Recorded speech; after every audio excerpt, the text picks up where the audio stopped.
Hello and welcome to Into the Black Archive, the podcast where we're attempting to get through all of the Doctor Who episodes. Yes, even all the classic ones, the black and white ones, so don't worry, we'll be here for a while, so you get to know us.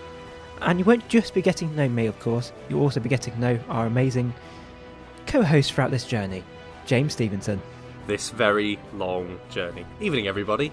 This is Into the Black Archive. Sorry, not evening. It could be any time in the world when you listen to this. So good morning, good afternoon, good evening.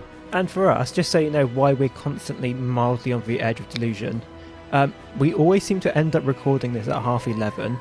This week Very is particularly bad because I only had 3 hours of sleep last night.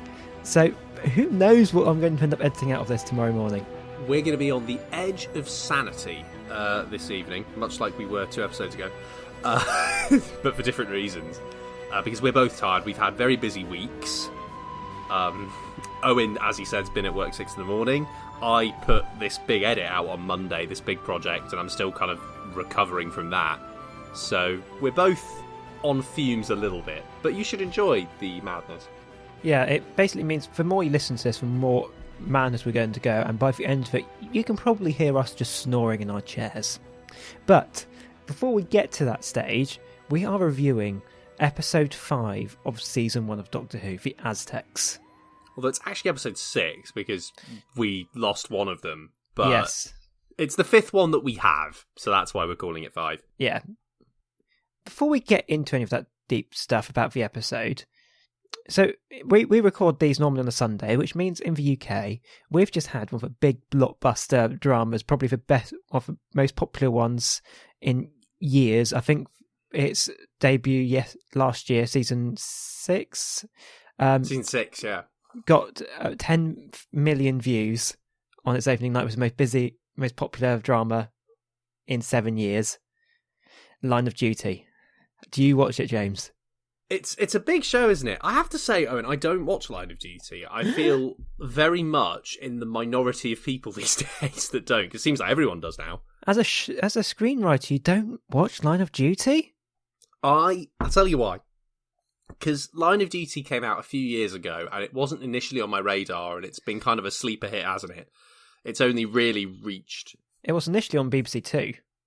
And now it's reached this gargantuan level of popularity, mainly because it's a Jed Mercurio drama, and Jed Mercurio is pretty much king and throne holder of British drama now. It's only really police drama, though, isn't it?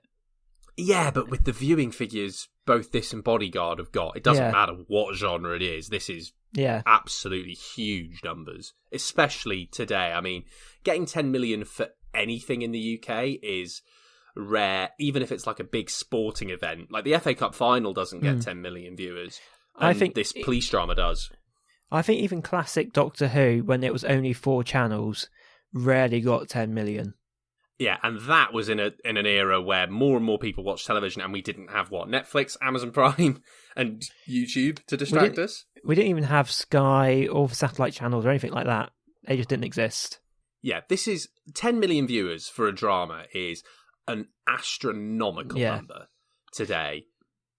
But yeah, the reason I don't watch it is because by the time I'd really heard about it and realised that it might be something I should watch, it was about 5 seasons in, and I thought, I find myself really busy all the time. So I realised, if I watch it, I'm going to have to dig through all the other 5 seasons because I don't want to be lost doing the series and feel like I don't know characters. There's a lot of throwbacks. Like there's a child, not to go too far in spoilers, but there's a child in episode 1 who has come back as an adult in this season. Yeah, that's the kind of stuff which is really cool, but I would want to know that. Yeah, you wouldn't know who the significant of this new copper is unless you knew that his intro. Yeah. But the thing which amuses me with this one at the moment, I think we're going to have this when the new season of Doctor Who comes out, is that it's all filmed during COVID. So it means I'm just enjoying watching, seeing all the clever camera trickery they've done to try to avoid showing the fact which all the actors are 2 meters apart. I think the fact they've been able to do it COVID-wise, considering the kind of budget this series has and the level of expectation and interest in it, is really impressive. I think we were saying before we even started in the Black Archive, this will show us what drama can do even with COVID, because it's such a big production which everyone loves. BBC puts all of their time and money into it. So if they can do it, it means others should be able to do it on a smaller scale. They're the first ones really to release a drama which was filmed this way, excluding sitcoms and your soaps and things like that, which can kind of get away with cheaping out on it. Yeah, with soaps, there are multiple production tricks you can pull, because realistically, soaps are just interior takes. But with a big budget police drama, there's really nowhere to hide, because you will see the money on the screen, especially if you've got big set pieces, if you've got car chases or murder scenes or big investigations going on where you have to close off bits of, maybe even close off monuments to really show it off. You have to put the money on the screen with a police drama. So it's really impressive that they've been able to do it. And also as well with soaps, of course, since they run daily, well, close to daily, you can very easily just put it in for narrative. There's COVID here, which I think is what all of them have done. EastEnders, Arendelle, all of that lot, Holby City, have all gone just straight up went, oh, we're currently suffering through COVID. So instantly they've got an excuse for half the cast to stay 2 meters away from each other and wear masks. Yeah, and it works for soaps because, I'm sorry, I'm going to get nerdy here. I do this every couple of episodes. Soaps are meant to exist in a heightened dramatic reality. The soap is a melodrama in and of itself. That's the genre. So they can more than happily use COVID. With a police drama, it's more up for debate as to why you'd want to use it dramatically. And if you don't, then you don't. So I think just twisting this back onto some sort of relevance to this podcast. How do you think they're going to be able to do it with Doctor Who? Because obviously they're filming currently. They were spotted in Liverpool last week doing filming. Yes, and I know a few people who went to the set actually. So I've heard a few things from behind the scenes on how they're filming New Who. It all looks pretty COVID compliant. I've seen Jodie's pretty much got a mask on at all times when she's not doing takes. Yeah, I think so it's all as secure as can be. I'm imagining here, well, I know which two of them are. I know Jodie and whoever plays Yaz. I've completely forgotten the actress's name. I'm sorry. Was it Mandy Gill? Yes, I think so. I'm fairly sure those two are in a bubble, and I imagine John Bishop is also in a bubble with those two. I would expect that. I don't know, obviously, what the deal is involving their internal production, but I would be surprised if that wasn't the case. Yeah, because otherwise, I mean, on the most basic level for Doctor Who, you wouldn't be able to get people going to the TARDIS. Yeah. That's just not possible. I tell you what, I've been interested in, just looking at some of the behind the scenes shots and clips that I've seen off the set, is why they're using Liverpool. Because I think they're using Liverpool for two very separate reasons at once, which is clever to minimise travel, which will help for COVID reasons. Is it looks like they're going to use bits of sort of residential Liverpool to be where John Bishop's new character is from. Because let's face it, John Bishop cannot do another voice. So you're going to have to set him. Yes. He's going to have to come from Liverpool. But you can't avoid that. Thing you need to remember, though, is that John Bishop was casted before COVID. Yeah. So it's not all to do with COVID for a Liverpool location. Oh, no, I don't think it is. I just think that COVID has adapted the way they maybe have used it. Because I was seeing images, they're using... do you know about... There's like an art museum in Liverpool that's on the Albert Dock, which is like a quite space-agey, modern-looking building. I've been there a couple times. It's really nice. Yeah. And they've been using that for a few location shots, and I'm thinking they might be using that for some kind of planet. That's my feeling, because it's got that kind of really modern, sleek... You could see that in a kind of future, new earthy kind of look. So I wonder whether they're using it that way as well. COVID must make booking interior locations like museums very easy, because they all have to be shut. Yeah, I think they were shooting exterior from what I saw. I don't think they even went inside the building. And there may even be restrictions if they can film inside the building because of... No, because I think staff and people who employ can. Hence why I'm allowed to go in my shop where I work, because I'm being paid to be there. Yeah, it's an interesting one. I didn't see them filming inside, but I know they were definitely filming at the location on the dock. Yeah. Oh, it's all exciting. I'm glad it's in production. And in case you were wondering as well, we are going to, when New Who comes out, we are going to stop with the classic and move on to the New Who temporarily, and then switch back again once it's on. Yeah, we will jump, because we want to be current with what Jodie is doing. I just hope they write a better series, to be honest. I have hope. I was thinking about that the other day. I I know we have our disagreements on New Who. We do, yeah. You're probably going to disagree with me on this. The stories aren't bad. It's the characters. No, I agree with you on that. If you look at the individual good stories, every season has got bad stories, so we can ignore the terrible ones, like Orphan 55. Every series has those. Oh, yeah. I mean, if you look at Kablam, that's very good. If you look at the Jadoon one, that one there was very good. I think the stories themselves are good. It's when it gets to individual characters, it's when the series characters, that's when they get a little bit muddy. I mean, I know I went on a rant about the Chibnall characters a couple episodes back, and I won't go on a rant again because I've done it before, so there's no need to. Yeah. But if you've got a story, you can have all of like the smart, clever things that you want, and you can put all the twists in there. And it can be this beautifully paced and well-orchestrated narrative. And I've done it before where I've written something that I've thought, oh, yeah, this is really well-orchestrated. Like, there's bits moving in the right places. It's like a nice, fine-tuned cog. Fact is, if your characters aren't good, it doesn't matter. the characters are the story. I think that's why for stories which we've got, can feel a bit empty. It's just because for people who are experiencing them are a bit empty. I think the stories are good. It's just that side of it. Yeah, the writing's very functional, I think, on Who. It's fine. It's just the characters they're writing, they're just flat. Hopefully now, which they've got the two legacy characters in the Doctor and Yaz, because they now, relatively speaking, are now built up, and now they've got John Bishop. It means they can focus more on John Bishop's character, so they can build him up a bit more, rather than just going for what they essentially tried to do 4 characters at once, character building wise. Yes, and realistically, they didn't build any of them. I don't even feel like Yaz is even very well built after 2 series. I think she was slightly more built than the other 2, but wasn't saying much. I think Graham was the most built out of all of them. I think Graham worked almost exclusively on the reason that people like Bradley Walsh. I think Bradley Walsh makes up 90% of what people like about that guy. I disagree. But I think we're 15 minutes into this, we need to stop arguing about this and go on to the actual episode. We'll cut a lot of this. It's fine. So Aztecs, what did you think? Do you know, I actually had one more point about New Who I really wanted to talk about before we move on to Aztecs, because I think it is important and it is quick.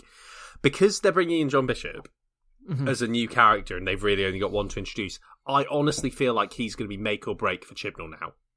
Yeah, I really think there's pressure on because that character has to be good.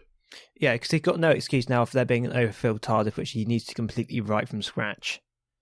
Realistically, this is almost a soft reboot. If the character is good, and let's face it, John Bishop is likeable enough that he's going to add a lot to that anyway. But does he have the acting experience? Do you know what? I don't know. I have a feeling John Bishop's probably... He's got a performance background, which will obviously help, but whether that gets into... I'm willing to be surprised. I think if John Bishop turns out to be very, very good, I'm going to be very happy about it. I have no stigma against a comedian doing the role. It's fine. I mean, Bradley Walsh did a good job with what he had. Catherine Tate did an amazing job. She's regarded as some people's favourite companions, even throughout the classics. Yeah, I loved Honor massively. So it works. It is just to do with whether the character is written well. He just has to be a likeable character, because I think he's had 2 series now where there's really not been a character in the show. I don't even think this Doctor is a strong character. That's the worry. So, there's a lot of pressure on this. Yeah. That was my point. Yeah. Shall we go... Shall we go on to the topic at hand? We're 16 minutes into this. You can tell how much I've cut by where we are, where you're listening at. Jeez. So, Aztecs, did you like it? Yes. What about you? I really liked it. I thought the pacing was perfect. I like the pacing. I think it's a really good story, and the 4 parts is about bang on, and you can tell why Doctor Who moves towards 4 parts for pretty much everything later on, because it works. And you've just stolen that point from me. You point. Oh, were you going to make that point? I told you that. I told you that point before we started recording. Owen, we were going to start recording 2 hours ago. You've said a lot of things. I do apologise. But yeah, no, it is correct. You can tell which that is the length they went with for a reason. It is because even with, say, Daleks, which I think we both enjoyed, we also both said it was too long. I think Keys of Maris just about got away with it because it was essentially 4 short stories, but you can definitely see where 4 episodes works better. Yeah, I think with Marinus last week, you had a story that worked in parts, like you say, because things changed, so they almost functioned as mini episodes in themselves. Whereas with Aztecs, it is one continual story with not a lot of change, so there's only so much I think you can do before it starts to get tiresome. Yeah, because I know you disagree with this phrasing. They sort of cheated with the pacing in the last serial. I wouldn't say cheated. I would say they used slightly different ways around it. Yeah. So let's jump in how we normally do. What did you think about the characters we had? Well, I would love it if we started on Barbra. This is her episode, isn't it? Let's be honest. This is where Barbra finally, like we were saying about Marinus, this was like, oh, this is a great Ian episode, and Ian's great in this. Barbra is terrific because for the first time, I think, in the whole show, even with Ian, actually, this is an episode that draws very much on the character's background as a teacher. And also, I don't know about you, this is the first time I really felt comfortable being with them. Yeah, I could go with that. Because they've always sort of been, especially Barbra, she's always been sort of 2D, but especially at some points when she snapped at the priests and the people around her, we saw a different side to her where you can see her being a teacher. She can be strong when needed. Barbra, I think our criticisms about Barbra are pretty much gone from the first couple of episodes where, like you say, she seemed a bit two-dimensional and just felt like, oh, this is a female character in the 1960s. You don't expect a lot of depth because of the way things were at the time. But this episode, she really comes alive. And there's so many great moments where you do see different dimensions to her. I particularly enjoyed, while we're talking about this, because the plot of the sort of serial is that they go to the Aztecs, and the Aztecs essentially think that Barbra is a reincarnation of the sun god, or something like that. Yeah, of a god. I don't think it was ever clarified what god. Yeah, a god of some kind. Yeah. And so they shower her with gifts like you would if a god came down and said hi. But she tries to use that to stop the Aztecs doing sacrifices, which is a key part of their religion. And the Doctor obviously advises against this. It's the first time, really, where the Doctor starts going on about key points in time, which you cannot change. Yeah, it's the first time that ever gets mentioned, I think. But Barbra is very much, killing people is wrong. It's like, well, yeah, killing people is wrong, you're right. But it's not wrong to them, and this is a completely different world. It's when you start playing what ifs. Yes, what if they stop killing, but what does that then result into? And how does that then affect future generations when they learn this was different and all that stuff? One little thing can spin everything out of Kicker.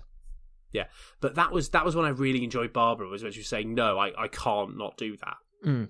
Because it's that human side to her that comes out, and it shows the difference, which I've always liked in Doctor Who, which kind of exposes how alien the Doctor actually is.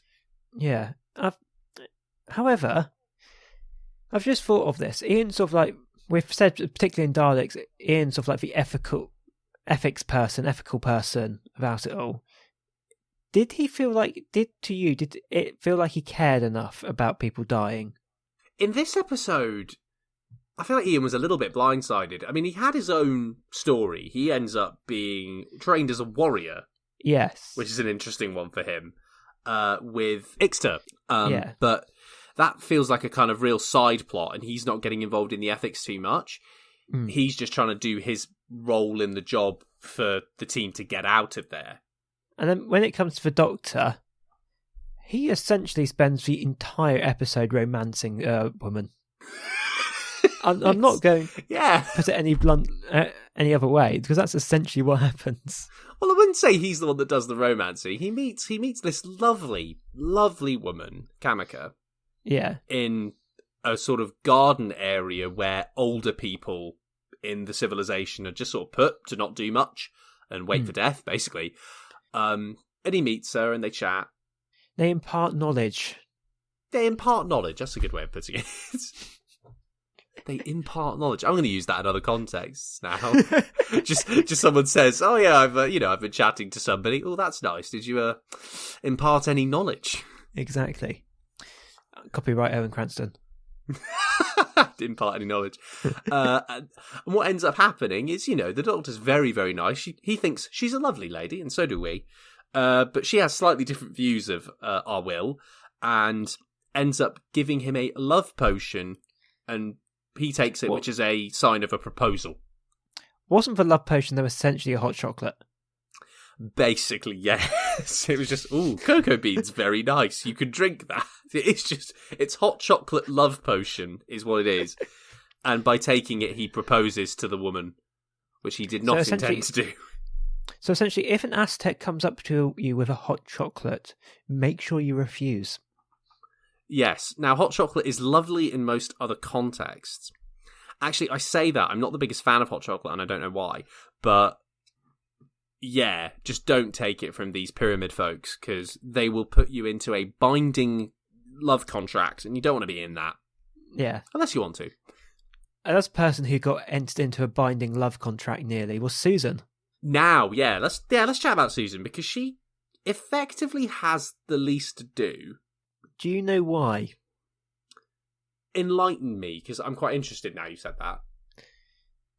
For the two centre episodes, 2 middle episodes, she was on holiday. Yeah. Everything which they showed of her was taped in advance. That makes perfect sense, and it is why she barely turns up in parts 2 and 3. Because her in 2 and 3, basically, she's taken to the seminary at the end of episode 1 when she defies the Aztec law when they're about to make the sacrifice. So we don't see her too much, do we? We basically just see her getting taught Aztec laws and beliefs. And then when they go on about saying, when a husband chooses you, and she immediately responds to that going, there's no way that I am taking the husband that I'm given. I'll choose myself. And then her husband is chosen for her. Yes, which leads to exciting conflict. Yes. But I liked how they did it. Yeah.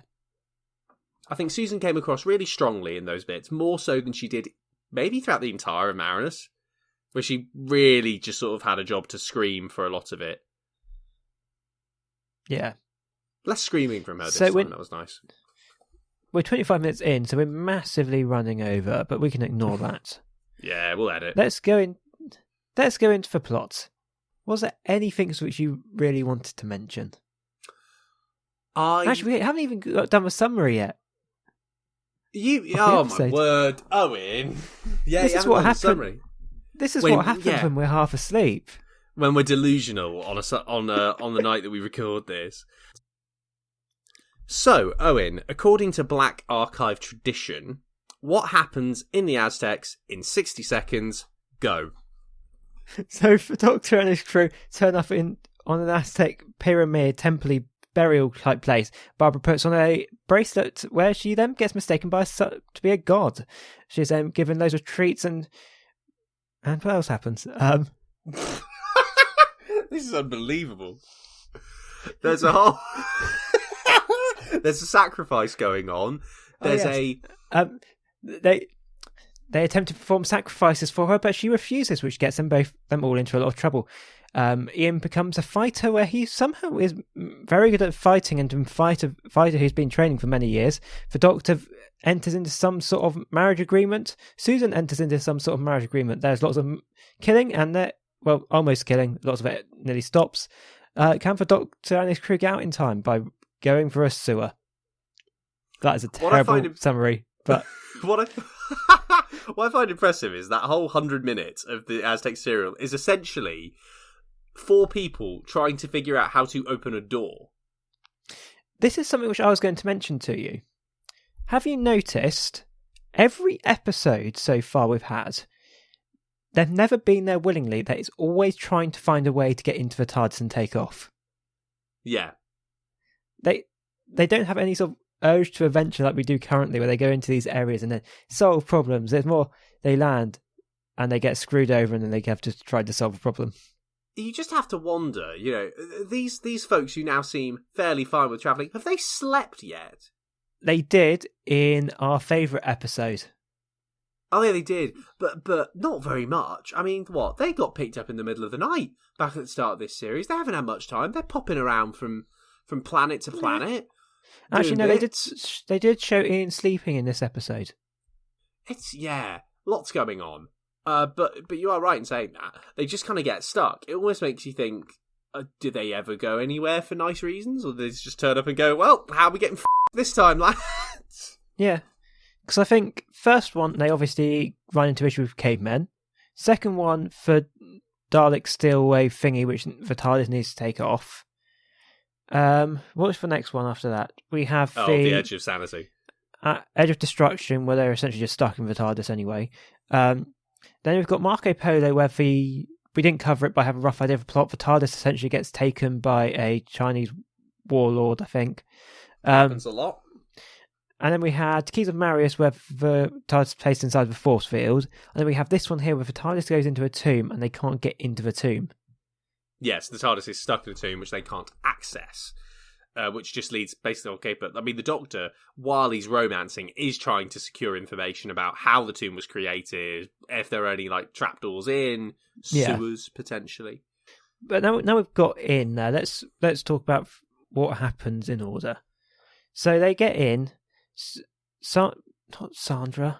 Sandra? Who's Sandra? Barbara, you mean? I think you can tell we're half asleep. We're already halfway through. Word. So I'll fill in. So Barbara finds a bracelet while she's looking through a couple of artifacts, and that leads to her being mistaken for a god by a group of Aztecs. The main characters you want to know from the Aztec group include Ortlog. So he's this high priest of knowledge. Yeah. Basically, he's like a spiritual advisor, controls things, good idea of the law kind of guy, but he's also quite progressive. He's willing to listen to what Barbara's saying, basically. And then on the flip side of that, you've got... I have to remember how to pronounce it. Tlatoxel? Yeah. He was told, apparently by the director, just make children hate you. And he did one hell of a job, did Tlatoxel, because he is almost a religious fanatic, in a sense, who gets immediately on to Barbara about her being a false god. Yeah. And tries to foil her and everyone else at every turn, by trying to kill everyone, mainly, including Ian, mostly, who nearly dies a couple of times. This is something as well which I was going to mention. I sort of mentioned it in the synopsis. So Ian gets put into, essentially, joins the fighting section of this group.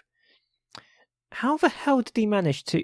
They had a hand-on-hand, one-on-one combat where one of them attempted to kill Ian.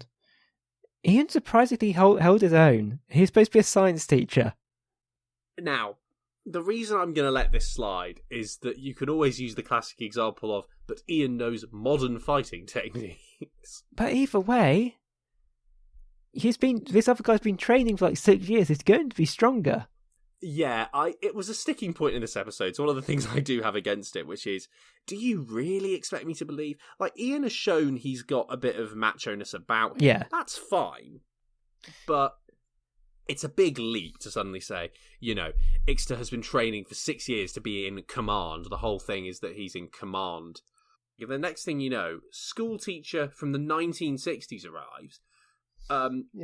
As a god's servant, and they go, yeah, what about this guy? And he casually beats him in hand-to-hand combat. No. Well, he doesn't. That isn't believable. He doesn't beat him in hand-to-hand combat because the trick gets tricked into giving Ixter a way of beating Ian. which is a poison derived from a plant. Yes, by a fawn. So if he scratches Ian with this fawn, Ian will go to sleep. Let me try and go through what we've got and just to see what we haven't covered. Yeah. So, back on Ian, just briefly, and his whole, how did he beat the fighter? The fight scene in general, towards the start, is just so slow. I don't think I actually put that. I guess I did put it in our notes. It's so slow. Like, I understand why it's done that way, because they're having to manually cut cameras for all of these things. But my God, does it go on? It's very ponderous. It's for one bit of pacing which just isn't there. It shoots the momentum of the episode absolutely stone dead. But not only that, there's just weird camera choices. Like in the fight scene involving the thorn. Yeah. When he gets pricked, it's like, okay, the classic thing to do is, he gets pricked, do a close-up of where he's been pricked, sell it to the audience. What they do is they just get Ian to sort of casually walk up to the camera like, hey, look at my wrist, I'm done. It's unbelievable. The issue there is that these cameras they're using cannot zoom. Yeah, so they're stuck moving towards it. But then I'm thinking to myself, well, why don't you do this in post the scene and do it in a different setup? It's an odd choice. Because tape costs, at the time at least, cost so much money. £2.70 budgets. Yeah, that's why so much of, particularly in this era of Doctor Who, nothing really is filmed outside of the main set and not filmed as all filmed as live, is because tape just cost a lot of money back then. Well, yeah, it does make sense when you put it like that. Just some very odd decisions get caused by that just take you completely out of it. And the fighting in general, I wouldn't call it a fight to the death in any way that it was being tailed as. They're just sort of moving around with a kind of hug. It was like watching a YouTuber boxing match, but worse than that. Yeah. Like the support rounds for the YouTuber boxing match, maybe? And then Barbara then essentially this is when as I was saying before, Barbara gets strict with them all. Yeah, Barbara sort of stands up and says, no, stop this. And she uses what power she suddenly has to her advantage. And holds up a knife towards the guys whose name we can't pronounce. Yes. Up to, say it again. I'm going to try it. It's Latoxel. I'm going to go with Latoxel, and I've probably got it wrong, but that's what I'm going to run with.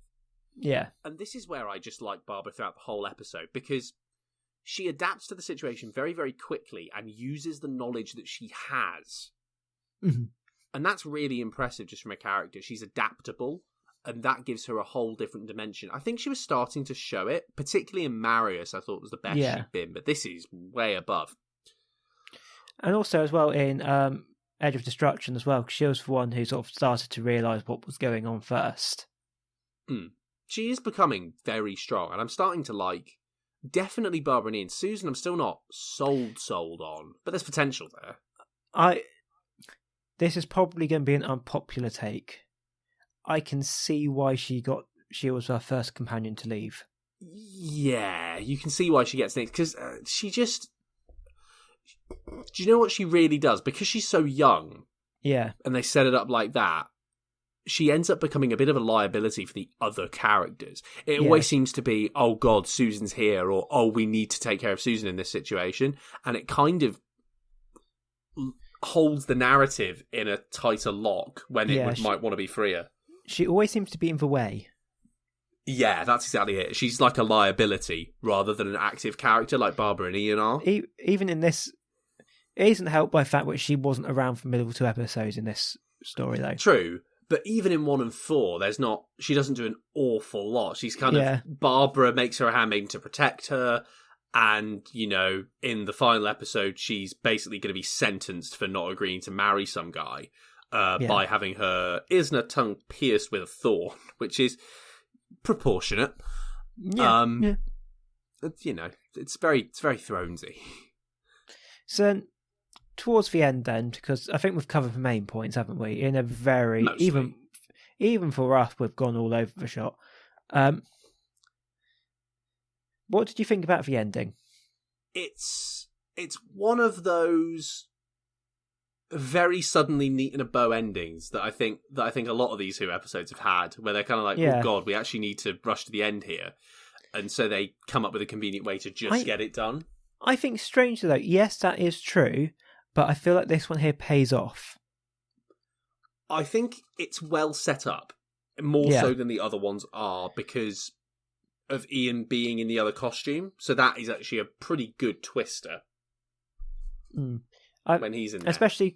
Especially compared to the Keys of Marius, where it was literally just like, oh no, we need to end this now.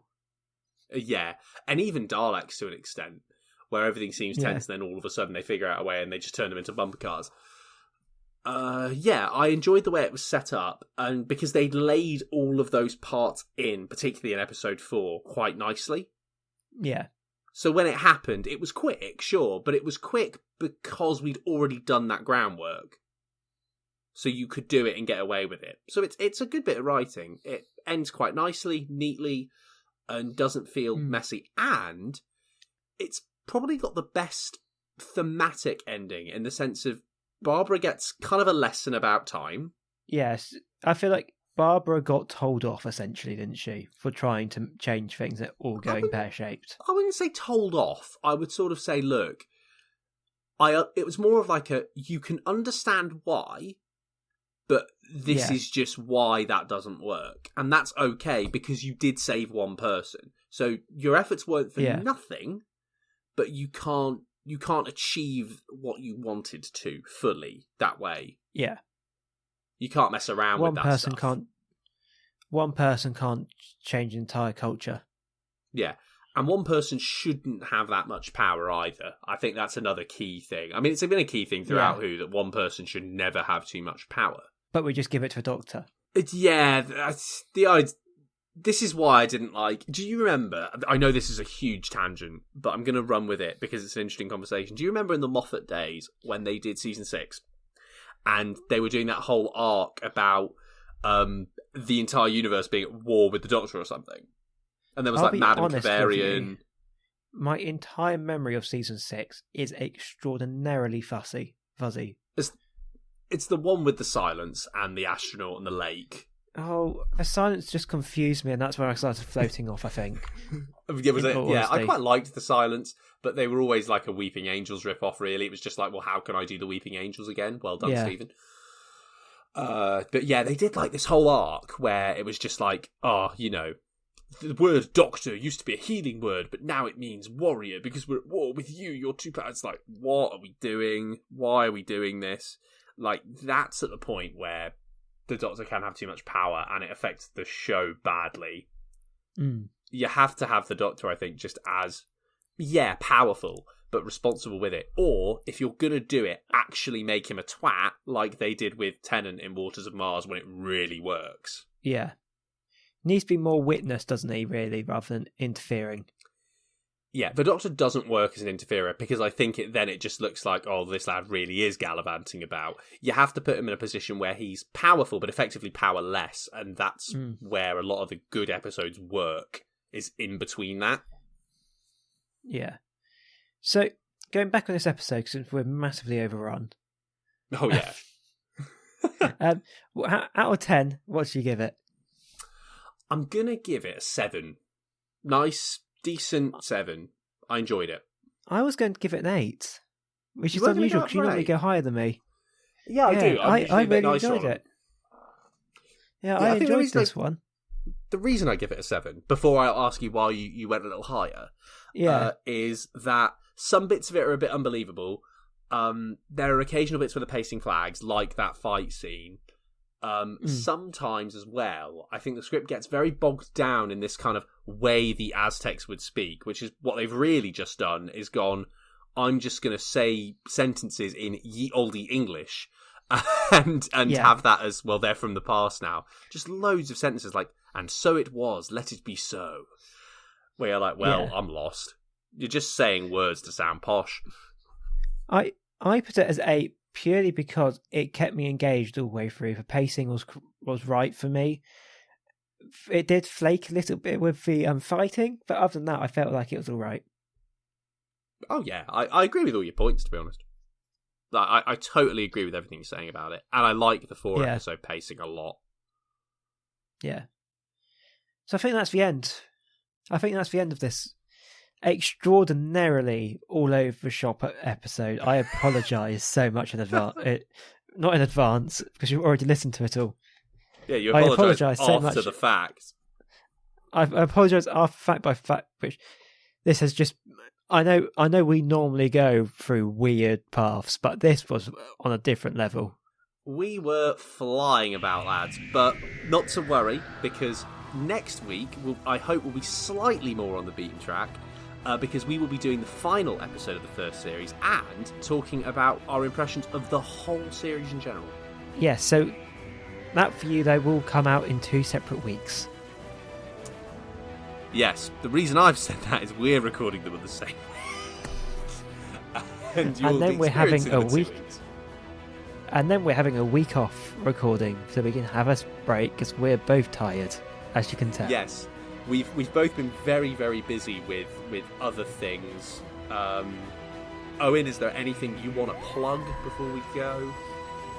Yes, so remember to subscribe to us wherever you get your podcasts. You can follow us on Twitter at Black Archive Pod, and if you feel like getting in contact with the old-fashioned way, you can email us at blackarchivepod@gmail.com. Your response will depend on which person is responding. Owen will be nice, I might be more sarcastic, but you'll find out if you email. It's like a lottery. And if you don't know me for doing The Long Drive, I'll mention it again because I'm still running that dog into the ground. The Long Drive's available on Spotify as well. It's like a radio drama and a film kind of all rolled in one. It's a unique audio experience that you can go listen to whenever you like, even if you're on a walk doing the laundry. It's like a whole film for your ears. So you can find that on my socials at James Makes Stuff. So thank you very much for listening to us rambling quite literally in this episode. It has actually been quite a nice episode, I think. So thank you for listening. Thanks very much, everyone, and we'll see you next week for more Black Archive. See ya.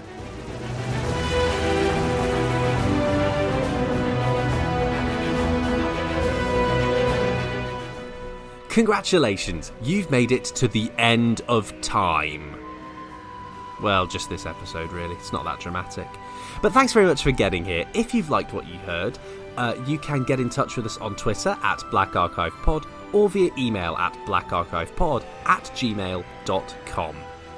And, of course, remember to subscribe wherever you get your podcasts.